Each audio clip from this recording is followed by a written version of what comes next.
continuando, né?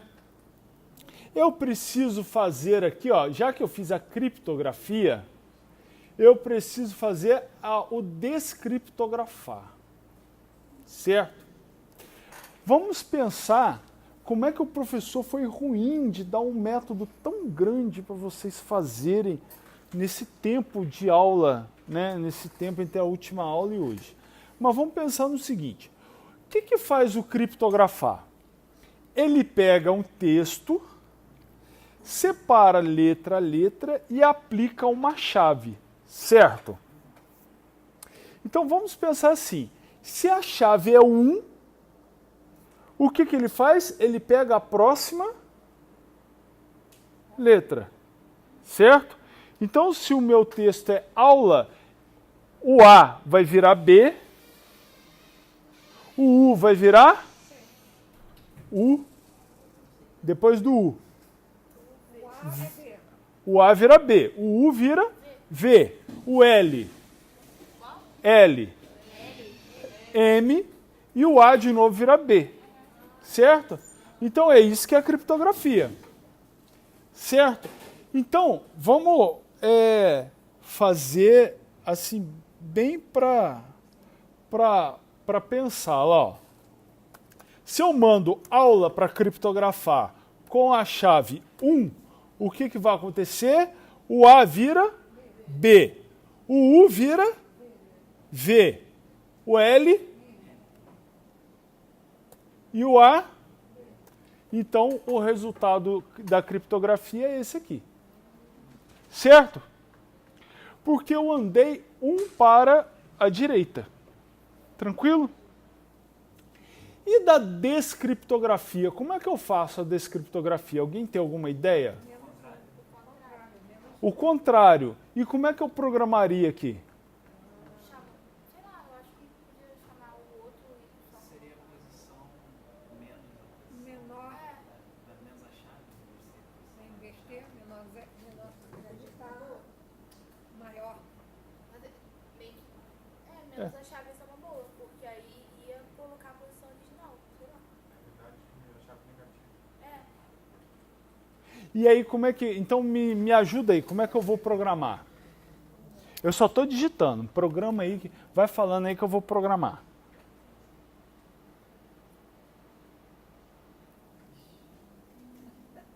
Olha, é melhor do que... Tem professor que fala, cala a boca! Cala a boca que eu quero explicar!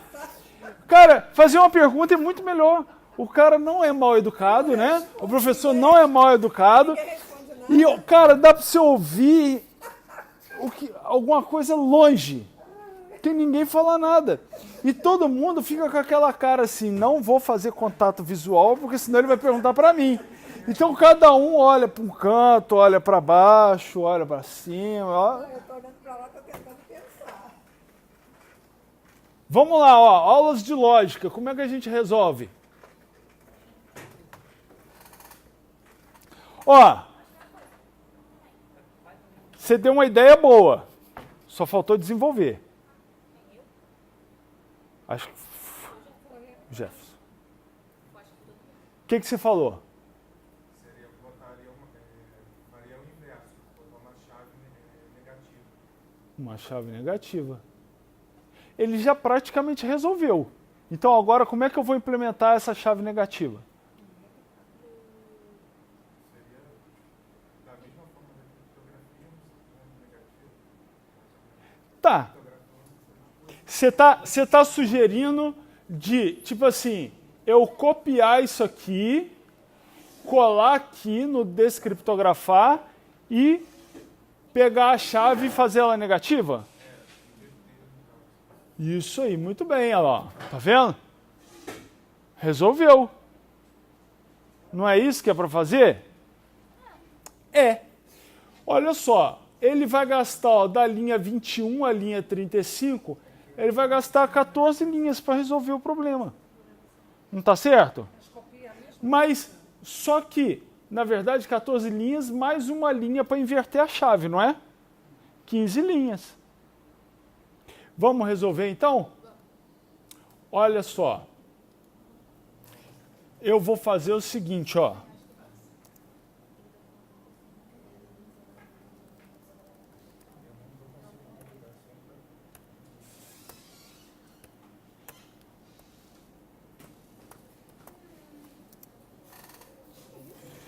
Funciona? Ó, se a chave veio 2, eu passo o texto criptografado, 2 vezes menos 1, menos 2. Então, em vez de andar para frente os dois, vai andar. E se a chave fosse menos 2? Menos 2 vezes menos 1, mais 2. Ela inverte.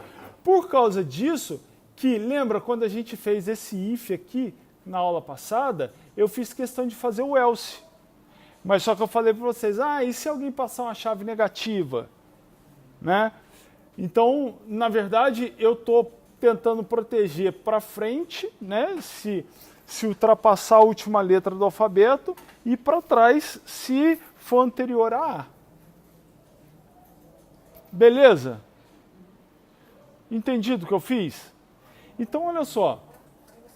Você pode e deve ir aproveitando o que já existe para você continuar programando. Porque senão você vai começar a repetir código. E repetir código nunca é uma boa.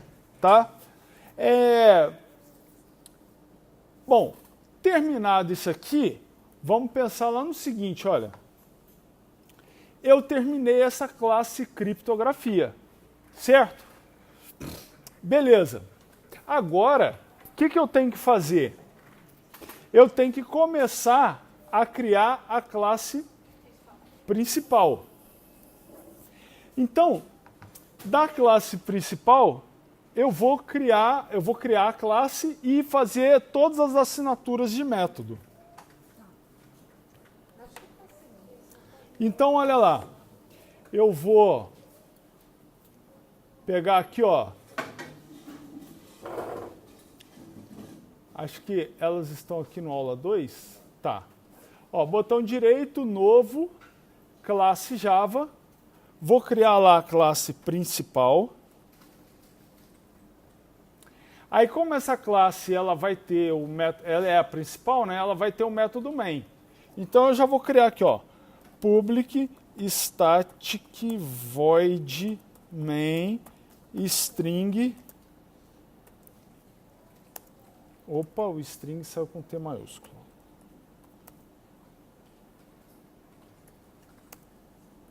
String args. Criei o método main. Beleza. Qual é o outro método? Ó, ler. Então, olha lá. Ele é público. Ó, public string ler. E aí, entre parênteses, né, um parâmetro MSG string. Então, olha lá. Vou criar lá, ó, public string ler. E ele pede como parâmetro uma variável MSG do tipo string. E aí, agora eu vou para o último que está lá, né? Que é o escrever. Então, lá, public, void, escrever, e passo uma mensagem string. Então, olha lá, public, string, escrever, e aí, entre parênteses, o string MSG. Beleza? Tranquilo? Veja bem, deixa eu ver se tem mais alguma coisa aqui, ó. Não tem. Tá vendo? Então são só aqui os métodos. Tô doidão, é void. Valeu. Muito bem, igual a tia da 4ª série. Eu fiz errado de propósito, só para ver se alguém estava prestando atenção. E aí, foi a única que estava prestando atenção. E aí...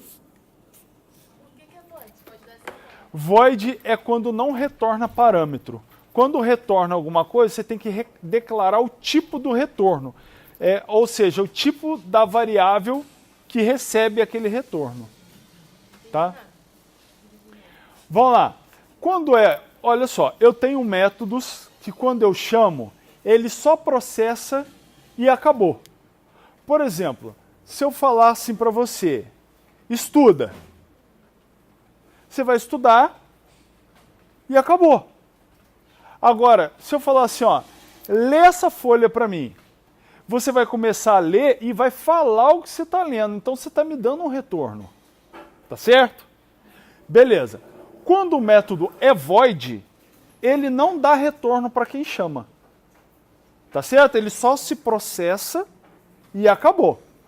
Quando ele tem algum tipo de variável declarada aqui no lugar do void, significa que aquele método vai processar e vai dar uma resposta para quem chamou ele. E a resposta é do tipo dessa variável que está aqui, que pode ser string, double ou uma outra classe qualquer, int, e aí vai. Beleza?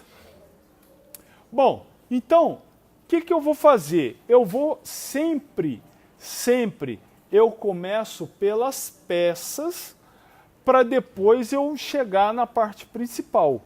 Então, o meu programa principal, ele está aqui no método main. É esse cara que vai chamar todos os outros métodos, todas as outras coisas. Então, eu vou deixar esse cara por último, para eu já poder ir fazendo tudo que ele vai precisar, e na hora que eu for programar o conteúdo do método main, né, eu vou fazer uma programação livre e vou utilizar os outros métodos como funcionalidade do meu programa, entendeu? Eu só vou chamar os outros métodos como se fossem funções que eu conheço e que eu sei que já funcionam, tá joia?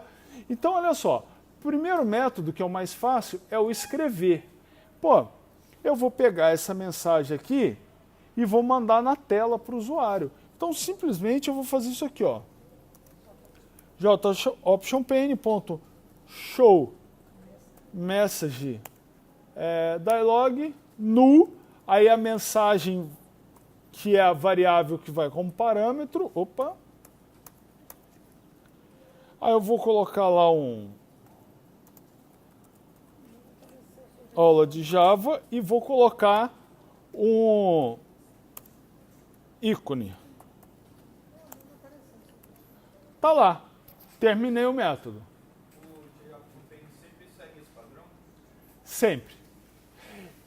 Ele tem um polimorfismo. Dá para você chamar... Quando eu coloco aqui, ó, por exemplo, vou fazer aqui no de cima, ó, joptionpane, ponto.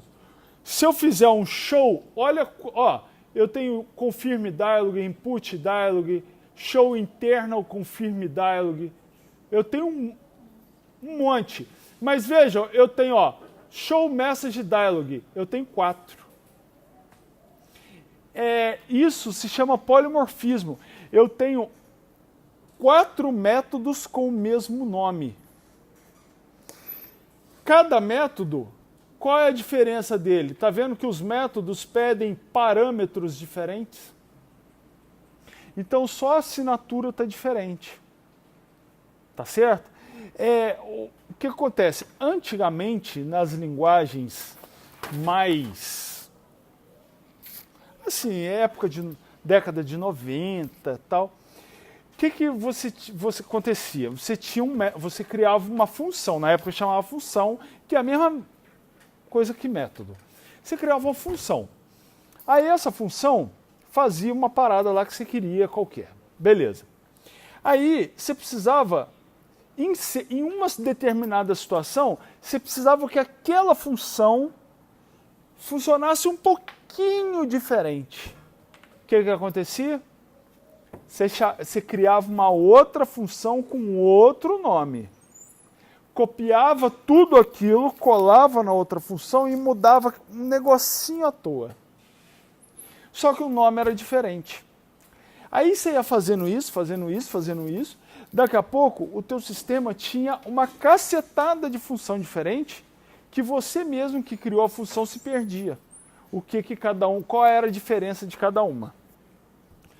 Aí, para melhorar isso aí, entrou-se com o conceito de polimorfismo, que é um método assumir diversas formas. Então, você cria métodos com o mesmo nome, só que alguma coisa dentro do método é diferente. Então, para que você crie polimorfismo, você tem que ter alguma coisa na assinatura do método que seja diferente.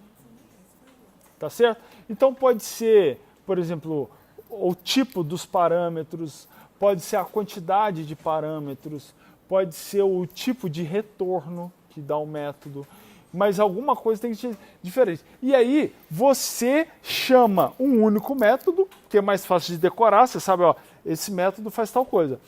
E o Java escolhe qual dos métodos de mesmo nome ele vai usar. Mas ele vai escolher baseado em quê? Nos parâmetros que você passar. Entendeu? Ou no tipo de retorno que você espera. Aí ele escolhe qual dos métodos que ele vai utilizar. Entendeu? Isso que é polimorfismo. Aliás, esse é um tipo de polimorfismo, né? Tem outros tipos também. Mas, vamos lá. O meu método ler, o que eu vou fazer? Tá vendo que ele já retorna uma string? Então eu vou fazer aqui, ó, return djOptionPane.show input dialog. Vou passar aqui, ó, null. Vou passar a mensagem, que é o que você está perguntando para o usuário. Vou colocar o título da mensagem e o ícone, que agora é um ícone de ponto de interrogação, né? O question message. Beleza. Então agora, olha só, eu já sei pedir para o usuário o que eu quero e eu já sei também mostrar para o usuário o que eu quero. Então, o que eu vou fazer? Olha só. Eu vou começar a fazer o meu processamento. Beleza? Lembra? Tá vendo essa seta? O que significa essa seta?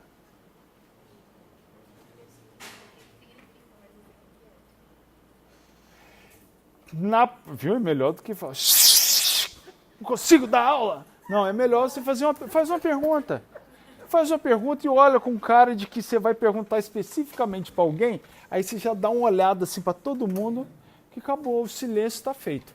Então, quando algum professor gritar com vocês, der expor, você fala, professor, faça uma pergunta, que é muito mais delicado da sua parte. Olha só, essa seta aqui na análise significa que nesta classe existe uma variável desta classe. Então, o que eu vou fazer? Eu vou criar esta variável. Beleza? Então, olha lá. No topo da classe, eu vou fazer assim, ó. Tá vendo? Ele já reconhece lá. Criptografia C é igual a new criptografia. Tá vendo lá? Criptografia entre parênteses aula 202 significa que essa classe criptografia ela está no pacote aula 02. Então, ó, e aí ponto e vírgula. Veja bem que aqui eu tenho que explicar bem essa linha aqui. Eu estou daqui até aqui declarando uma variável. Quando eu digo que essa variável C recebe um new criptografia, eu estou instanciando esta variável. Professor, o que é instanciar a variável? Em termos práticos, eu estou pegando esse código, aliás, o código da classe criptografia, e estou jogando para a memória do computador. Tá? Mas, em termos assim, para você explicar para uma pessoa, você vai pensar assim, olha, a classe, qualquer classe, é uma parada estática, certo? Eu escrevi o código da classe aqui, ó, isso aqui está estático, está parado. É esse código pronto. Só que, quando eu jogo esta classe para a memória, o código já não é mais estático. Por quê? Porque em cada variável eu vou colocar valores diferentes. Em cada momento, esse código sendo processado, ele vai mudar os valores de variáveis. Ele vai estar num computador que está utilizando outros programas ao mesmo tempo. Então, a situação do computador como um todo, e não só do meu programa, a situação do computador como um todo é diferente em cada momento. Então, esse código, ele não é mais estático igual eu estou escrevendo ele agora. Já viu que tem programa que você abre ele, está usando, de repente ele trava? Aí depois você abre ele, travou de novo. Aí você fica puto, reinicia o computador, abre o programa, pronto, não trava mais. Então, por quê? Porque o programa, ele nunca mais é o mesmo. Porque o estado do computador todo é diferente. E as variáveis que o programa está trabalhando em cada momento também são diferentes. E aí, todo professor explica assim, ó. Ele dá o exemplo assim, ó. Uma classe, vamos pensar assim, uma classe cachorro. Aí esse cachorro é meio lesse. Aí ele fala assim para você, ó. O professor fala assim, ó. Pensa num cachorro. Aí cada um pensa num cachorro. Onde? Cada um pensa num cachorro. Aí você fala assim, qual é o nome do seu cachorro? Fala o nome pro seu cachorro. Totó. Fala o nome pro seu cachorro. Inventa um. Pronto. Ptolomeu. Tá vendo que a classe cachorro, ela vai ter atributo nome. Mas quando for a sua instância de cachorro, é o Totó. Quando é a sua instância de cachorro, é o Ptolomeu. Então ela vai ser renovada sempre conforme a instância. Conforme a instância. E numa mesma classe, eu posso criar um conjunto de instâncias. Entendeu? E aí, mas não é a mesma variável? Não, porque cada vez que eu instancio, cada vez que eu repito esse trecho aqui, olha, eu estou pegando a mesma classe vazia e estou colocando ela numa outra posição de memória. Então eu posso trabalhar com a classe que está o Totó e a classe que está o Ptolomeu. Por quê? Porque uma não sobrescreve a outra. Elas estão em lugares de memória diferentes. Entendeu? Beleza? Beleza, olha só. Vocês estudaram arquitetura de computadores? Vocês estudaram como é que funciona a memória de um computador? Isso aí. A memória, como é que funciona a memória do computador? Além dela ser volátil, ela tem endereçamento, não tem? Não é assim, memória de, por exemplo, de 1 GB, de 512 MB. Por quê? Porque ela tem 512 MB de endereçamento. Então é como se ela tem aquela capacidade para armazenar coisas. Então, cada posição de memória, você consegue colocar, vamos dizer assim, uma informação lá dentro. Certo? Então, quando eu pego a mesma classe e crio uma instância, significa que eu estou pegando aquela classe e botando em uma posição de memória.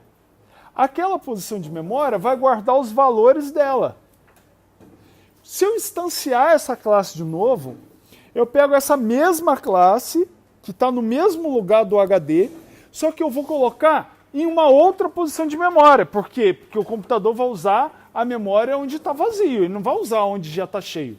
Então ele vai pegar aquela mesma classe, igualzinha, só que vai colocar numa outra posição de memória. Aí você imagina, eu tenho a classe criptografia aqui e tenho a classe criptografia aqui. Se eu mudar um valor aqui, cara, mudei aqui. Ali não significa que eu tenha mudado.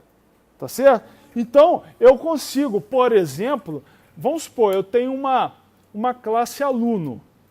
Se eu pegar um monte de aluno do banco de dados, eu consigo colocar cada aluno numa instância da classe aluno e separar eles em posições de memória diferentes. Essas várias instâncias que você faz, é toda vez que você muda o quê? Não, toda vez que eu executo esse trechinho aqui, ó. quando eu digo que a variável recebe um new alguma coisa. Se eu fizer aqui, ó, se eu fizer aqui de novo, ó, C igual a new criptografia. Beleza, eu tenho uma instância, aqui vai dar erro porque eu programei dentro da classe, tá? Mas, por exemplo, se eu fizesse aqui, ó, sei lá, colocar dentro desse método aqui, ó. Olha lá, não deu erro. Então, ó, eu tenho uma instância C aqui e uma outra instância C aqui. Beleza? Então, cada vez que eu dei um new, eu peguei aquela variável e coloquei de novo numa outra posição de memória. E ela não sobrescreve a outra? Não, ela fica em lugar diferente. Agora, imagina o seguinte, vamos pensar num negócio que eu acabei de pensar agora. Estou eu num site de compra. Por exemplo, tem lá o AliExpress, né, da chinês lá, o Xinaná. Eu estou lá no AliExpress. Quantas pessoas estão comprando exatamente agora no AliExpress? Milhares de pessoas. Só que eu, quando eu vou adicionar produtos no meu carrinho para eu fazer a minha compra, o meu produto não embaralha com o produto de outra pessoa. Por quê? Porque eu estou na minha instância. E o outro comprador está na instância dele. Entendeu? Então, a gente está no mesmo computador, mas nós estamos em posições de memória diferentes. Então, ao mesmo tempo, o programa vende para mim e vende para outro. Beleza? Agora, quer ver uma coisa contrária? Quando a variável é estática. O estático você não cria instância. Ele já fica numa única posição de memória. Quer ver um exemplo de variável estática? Você entra num site, o site está lá. Tem tantos usuários online. O que ele faz? Cada usuário que conecta, ele soma um. No que ele soma um, aparece para todo mundo. Tanto que se você estiver no site e de repente algum outro usuário entrou ou saiu, ele muda o número para você. Agora tem tantos online. Por quê? Porque essa galera que está entrando e saindo, no site, essa galera que está entrando e saindo, eles estão somando ou diminuindo um na variável estática. Então essa variável estática ela está em uma única posição de memória. Então está todo mundo, todos os usuários que estão acessando o site estão enxergando aquela mesma variável. Então qualquer um que altere o valor daquela variável, todo mundo vê o novo valor, porque sobrescreve para todo mundo. Então essa é a diferença de quando eu falo que é uma instância e quando eu falo que uma variável é estática. A estática, ela ocupa uma posição só de memória. Beleza? Tranquilo? Então vamos lá, eu vou apagar isso aqui, ó, que não é o que eu quero. E agora, olha só, eu tenho já essa setinha aqui, ó. Tá beleza? Tranquilo? Beleza. Agora temos um problema. Sempre temos um problema. Agora, só para começar.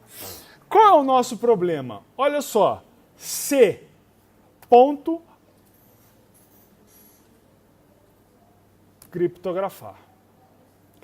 Veja bem. Não, esse não foi um bom exemplo. Olha só. Ler. Olha lá, Ctrl espaço, olha lá, sem sugestões. Tá vendo que o meu método main não reconhece o método ler? Beleza? Existe uma regra. E aí eu só vou mostrar a regra e depois a gente vai voltar e fazer a coisa como comumente é usado. Existe uma regra. Método estático só acessa outro método estático. Então, por exemplo, aqui, ó, se eu transformar o ler em estático, salvei. Agora aqui, ó, de dentro do main, olha lá, ler. Mas vê que o main tem que ser estático. O método estático é um método que não precisa ser instanciado. E aí, professor, por que então que o main tem que ser estático? Porque quem que inicia o Java? É alguém de fora. Se o main não é estático, ele não está na memória. E aí, como é que eu vou chamar ele? Entendeu? Então, o main, ele obrigatoriamente é estático, porque algum programa de fora tem que iniciar o meu programa em Java. Entendeu? Quando você dá um duplo clique, você de fora está... Você deu um duplo clique num código em Java, ele vai iniciar o programa. Mas o sistema operacional que vai lá iniciar, então o sistema operacional está de fora. Tá certo? Então, ele vai chamar quem? Ele vai... inicia o método main aí. Entendeu? Então, é por causa disso. Então, o que acontece? Na prática, de dentro do método main, eu conseguir chamar os outros métodos, eu tenho que criar no método main uma variável da própria classe. Tranquilo? Eu tenho que criar uma variável da própria classe. Então, eu tenho que criar uma variável principal p igual a new principal. Agora eu consigo, através dessa variável p, eu consigo chamar o método ler e o método escrever. Quando você cria variável, pode? Porque essa variável aqui é do tipo da classe principal. Então, tudo que a classe principal sabe fazer, essa variável passou a saber fazer.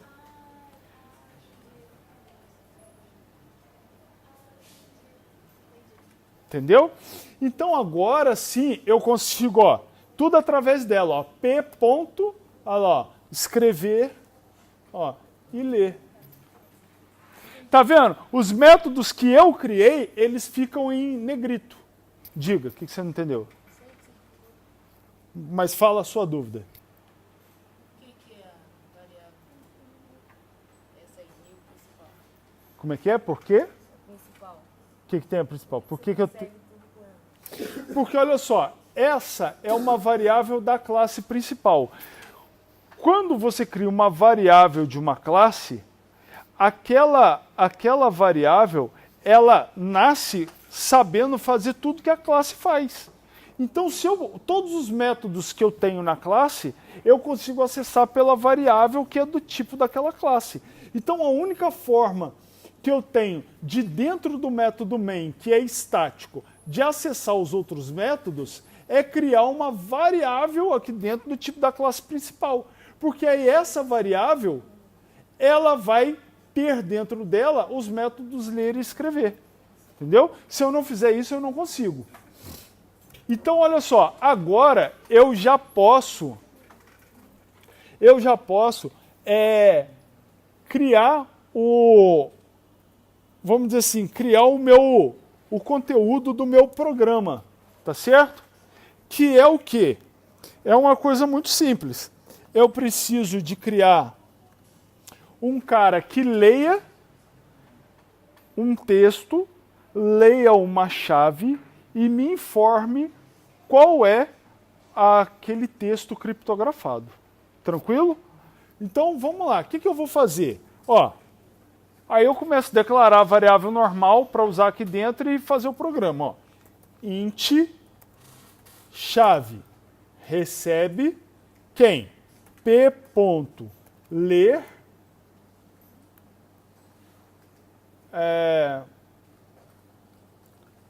qual a chave para a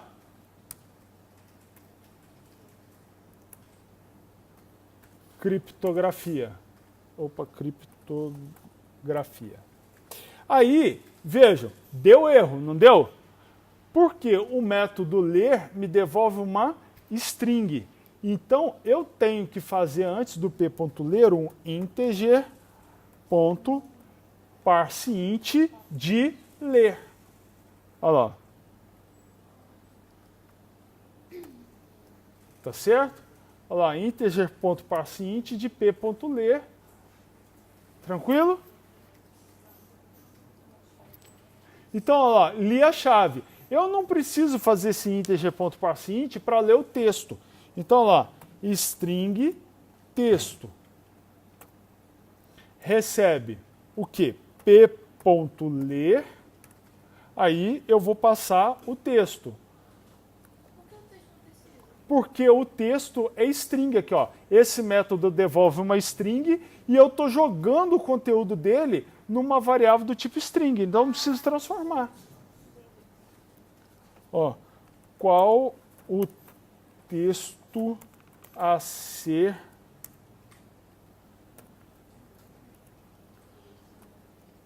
criptografado? Opa. Beleza lá? Então lá, eu li a chave e li o texto. Agora, o que eu vou fazer? Eu vou mandar criptografar. Certo? Então, eu posso fazer o seguinte, ó, eu estou fazendo bem passo a passo, depois eu vou fazer de uma vezada só para vocês verem como é que o resultado é. Calma, o resultado é o mesmo. Ó, string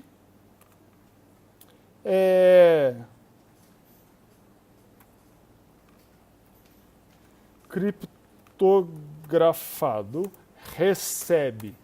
Ó, o que eu vou fazer? Ó, o criptografado recebe C ponto. Ó, criptografar, e aí eu passo o texto e a chave. Ele já reconheceu. Beleza? Deixa eu ver o que está dando mangue aqui. Ah, tá. Ele está reclamando que o C... Tá vendo? Olha só, deu o mesmo problema. Ele está reclamando que o C, ó, variável não estática C não pode ser referenciada de dentro de um método estático. Então, o que eu tenho que fazer? Na verdade, eu tenho que chamar a variável C de dentro da minha variável P. Então, olha o que eu tenho que fazer. P.C.criptografar. Porque, lembra, um método estático só acessa outros métodos ou variáveis estáticas. Aí agora, olha o que eu faço. P.escrever, aí eu coloco o criptografado. Pronto, esse é o conteúdo, esse aqui é o corpo do meu problema todinho que eu passei na aula passada. Tá vendo como é que, o que facilita para a gente? O nosso processamento, ele fica sequencial. Tá vendo? Ele fica pequenininho e sequencial. Isso diminui para a gente bastante uma parada que é chamada de complexidade ciclomática. O que é a complexidade ciclomática? É a quantidade de desvios que tem no código. Então, tipo assim, cada vez que você faz um if, pode entrar no if ou não. Entendeu? Se tem um else, pode entrar no if ou pode entrar no else. Certo? Se tem um if sozinho, pode entrar no if ou pode passar direto. Se tem um case, pode entrar em cada condição do case ou no case else lá, né, no caso contrário, que no Java é default. Então, cada coisa que você faz com um monte de ifs e, de repente, for, while, enfim, cada estrutura que você usa, aumenta a complexidade ciclomática. E o que causa o aumento da complexidade ciclomática? Você tem mais chance de ter erro. É mais difícil de você testar, porque você tem que testar todos os caminhos pelo menos uma vez. Para você ter um grau bom de segurança de que o teu programa não tem erro. Então, olha só, como a gente fez tudo orientados em objeto, na hora que você vai fazer o teu código principal, tá vendo? Saiu uma coisa sequencial. Qual é a complexidade ciclomática disso aqui? 1. Desse trecho aqui, ó, é 1. Só tem um caminho. Ah, e nos outros métodos? Não, tudo bem, nos outros métodos tem outros níveis, mas aqui é só 1. Então, é mais fácil para eu entender. Tipo assim, eu consigo desenvolver um pensamento sequencial e não errar. Beleza? Tá tranquilo? Hein, gente? Olha só, eu não precisaria fazer isso aqui com tantas variáveis e com tantas linhas. Beleza? Olha o que eu poderia fazer. Olha só, eu vou comentar isso aqui. Gente, eu odeio comentários, mas eu vou comentar isso aqui só para a gente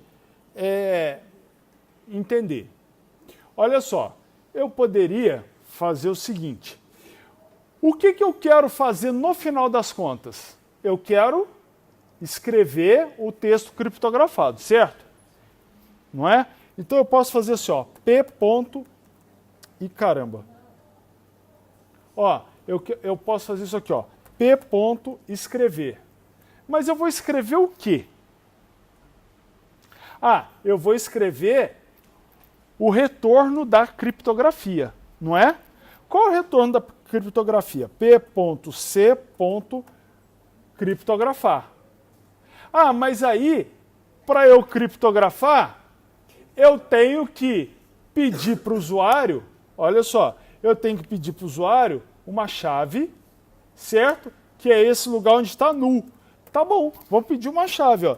Integer ponto parseInt de p.ler e aí eu vou mandar a mensagem aqui dentro pro cara.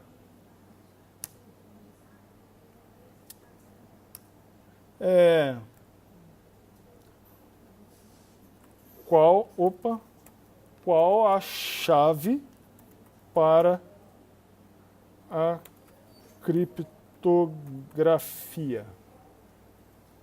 E aí, qual é o segundo parâmetro? Ah, o primeiro é o texto, né? Deixa eu ver. Ali em cima, o primeiro é texto e a chave. O primeiro é o texto.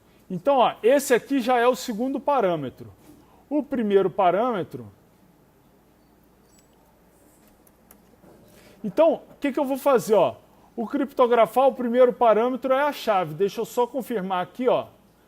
O primeiro parâmetro é o texto. Então, aqui, ó, eu já faço aqui direto. Ó, p.ler e aí eu passo a mensagem. Ó. Qual o texto a ser criptografado? Ó, vírgula, já pedi o segundo parâmetro.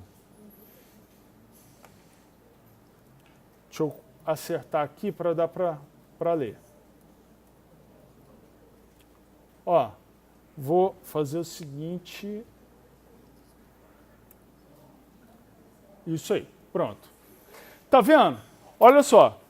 Vou escrever o resultado da criptografia que me pede dois parâmetros, o texto que eu mandei ler e depois a chave que eu mandei ler. Tá vendo? Resolvi tudo. Isso aqui eu estou colocando em várias linhas só porque eu estou no projetor e eu quero que vocês leiam. Mas poderia ser uma linha só de código. Aí você evita também ficar criando variável, né? Porque salvar essas informações de uma vez.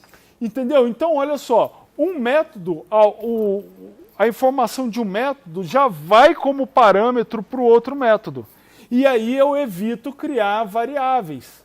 Que, assim, criar variável, eu tenho que parar, criar uma variável na memória, jogar valor para ela.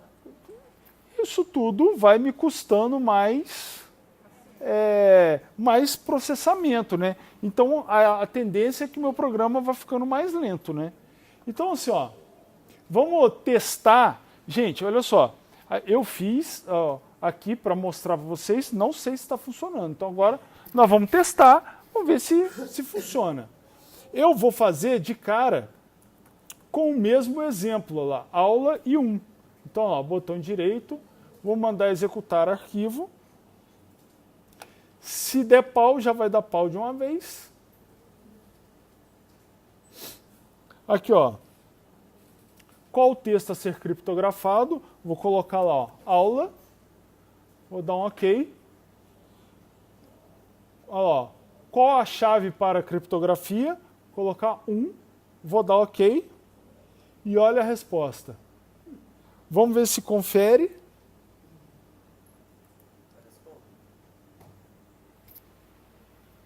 Agora, falta a gente fazer os nossos testes. Que isso aqui, esse teste aqui foi uma coisa muito básica, né? Falta só para ver se funciona. Agora, eu tenho que poder descriptografar, certo? Então, eu vou dar um OK aqui, ó. O resultado foi esse aqui, beleza. Então, agora, eu vou, ao invés de chamar o método aqui, olha, criptografar, eu vou chamar o método descriptografar. Beleza? E aqui, no caso, eu deveria colocar assim, qual o texto a ser descriptografado. Né? Mas é só para a gente começar a testar. Tá? Então, ó, vou mandar executar. Ó, qual o texto a ser descriptografado? Né? Ó, colei o mesmo texto. E aí agora, ó, qual a chave? Vou colocar lá 1. OK. Olha lá o resultado. Aula. Beleza? Então, veja bem, ele está criptografando e descriptografando. Beleza? Primeiro passo. Só que agora eu tenho que testar as fronteiras.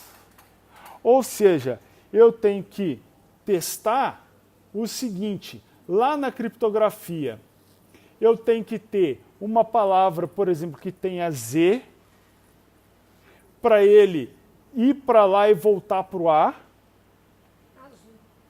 certo? E uma palavra que tenha A, porque na hora que eu for descriptografar, ele vai voltar. A Flávia já deu o azul. Beleza, vamos testar com azul. Tá certo? Então, ó, vamos fazer lá, ó. Vou executar a... Volta, cancela, cancela. Aqui, ó. Vou voltar aqui com o criptografar, né? Ó. E vou mandar lá, ó. Vamos ver antes. Se eu colocar 1, vamos colocar lá, ó. Azul. Com a chave 1, B, A, V, M. Beleza? Então, vamos ver se vai. Azul, aí tá lá 1. OK. Agora a gente vai testar descriptografando.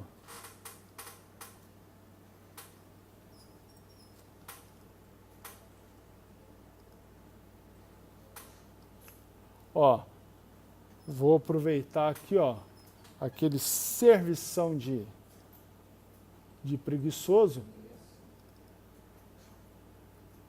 Ó, colei e vou colocar 1. Vou dar OK. Azul.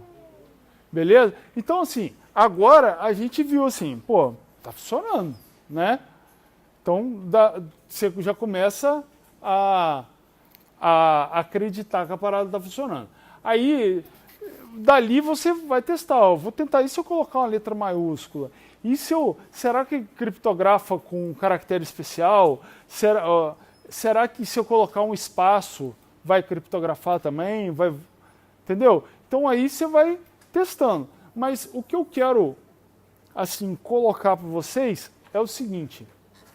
Nesse primeiro momento, além de estar aprendendo Java, né? Se estão aprendendo os códigos e onde pode colocar cada coisa, é muito, muito importante vocês prestarem atenção no processo que eu estou explicando para vocês de como eu vou resolvendo o problema.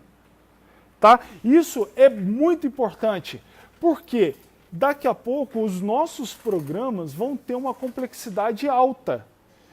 Então, se você não tiver familiarizado com o processo de pegar, tipo assim, daqui a pouco nós estamos fazendo um sistema inteiro, incluindo, alterando, excluindo, consultando dados do banco de dados, fazendo cálculos na tela, trabalhando com eventos de clique, de teclado, de formatação de dados na tela, de conversão de valores. E aí, se você não estiver prestando atenção e estiver habituado no processo de desenvolvimento, quando você pegar uma questão de prova, por exemplo, ou alguma coisa para você fazer, você vai bater o olho e falar, cara, é tanta coisa que eu não sei por onde começar. Então essa é a grande merda que dá na hora de você programar sozinho. É você bater o olho e falar assim, cara, eu vou começar por onde? É tanta coisa que eu tenho que fazer que eu não consigo sair do zero. E aí, nessa, muita gente entrega a prova em branco.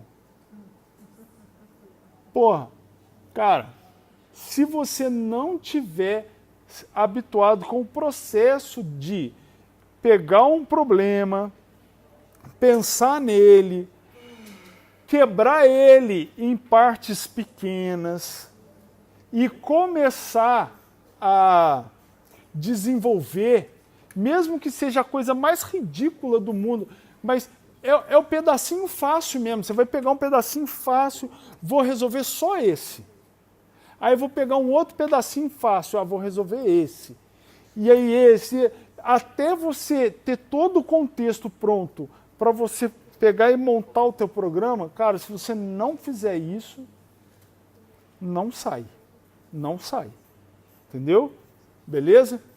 E vão prestando atenção também nas dicas. Por exemplo, eu pedi para vocês fazerem um método para descriptografar, mas eu deixei já de sacanagem. Só que eu tinha falado para vocês antes, olha, orientação a objeto, ela é criada para que você não tenha que repetir trecho de código. Então, se você está vendo um trecho de código parecido ou igual a outro, cara, você está fazendo uma cagada. Aquele trecho de código, ele deveria virar um método. Porque aí você chama aquele método num lugar e depois chama no outro. Se é o mesmo trecho, certo? Então, é para você pensar mais e ralar menos. Beleza? Tá tranquilo? Então, olha só, eu vou passar um probleminha para vocês fazerem. Coisa fácil. Coisa fácil. Tá? Eu quero que vocês façam uma máquina de troco. Maquininha de troco. Você imagina o seguinte, é tipo uma maquininha de caixa eletrônico. Vou no caixa eletrônico, vamos pensar assim. Vou contar a história e aí vocês vão se virar para tentar resolver. E aí, a partir da próxima aula, eu vou tentar resolver com vocês.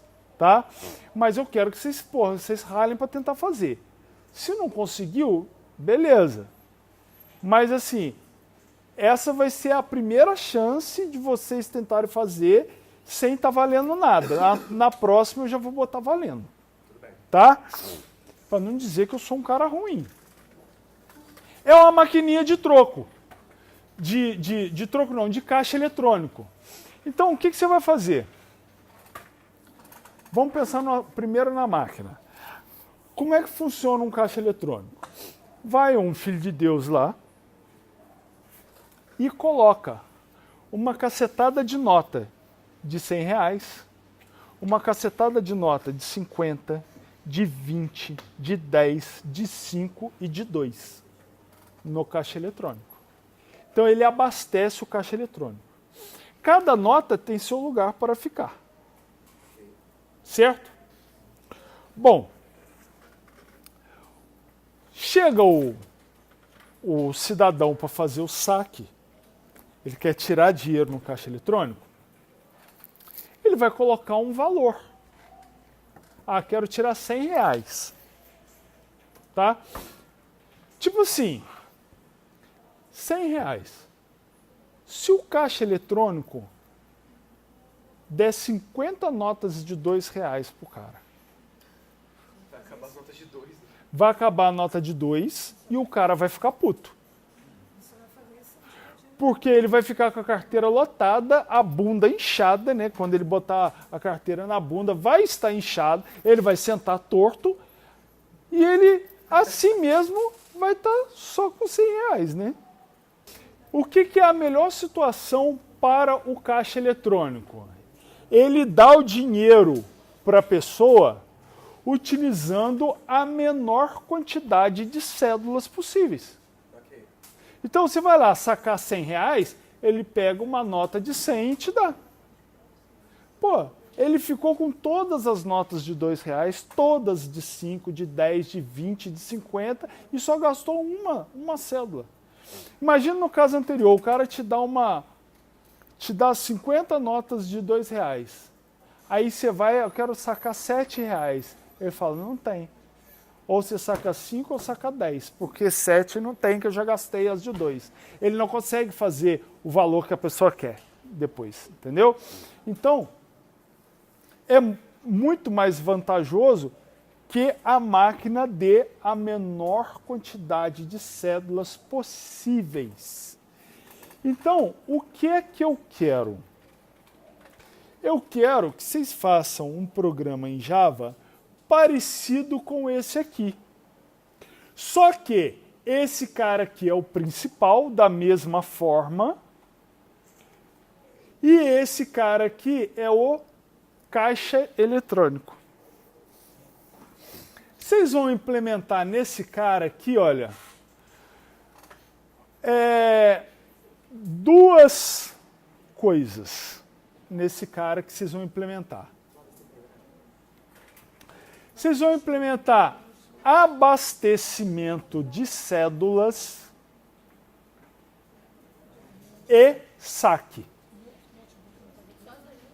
Só essas duas. Abastecimento de cédulas.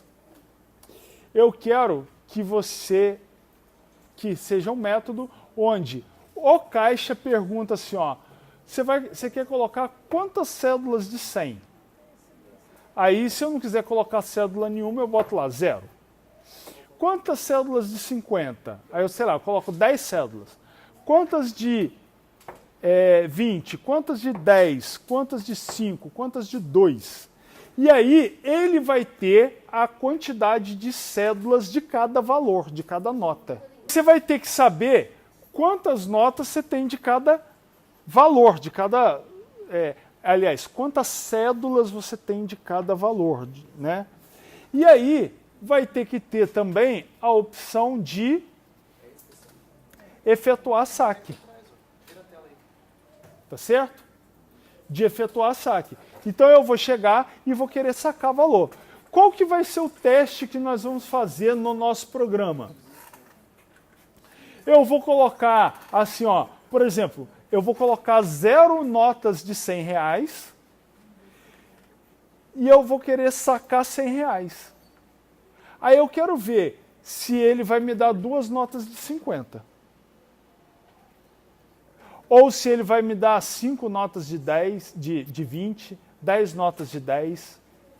Entendeu? Eu quero mexer nas cédulas que tem para saber se ele vai usar com as cédulas que tem, se ele vai usar a menor quantidade de cédulas para me dar o dinheiro. Beleza? Então, por exemplo, eu quero R$100, mas eu não abasteci com cédula de 100 e não abasteci com cédula de 50. Eu só abasteci com 4 cédulas de 20, 10 cédulas de 10 e 10 cédulas de 2. Aí eu quero R$100, o que ele vai fazer? Ele vai me dar as 4 cédulas de 20 e vai me dar 2 cédulas de 10. Aí ele vai me dar os R$100. Beleza? E eu quero, como é que isso vai aparecer? Vocês vão mostrar em mensagem para mim. Quando eu colocar o valor que eu quero sacar, eu quero que apareça uma mensagem assim, ó, cédula de 100, tantas, cédula de 50, tantas, cédula de 20, tantas, cédula de 10, tantas, cédula de 2, tantas. Então ele vai aparecer quantas cédulas de cada ele selecionou para mim.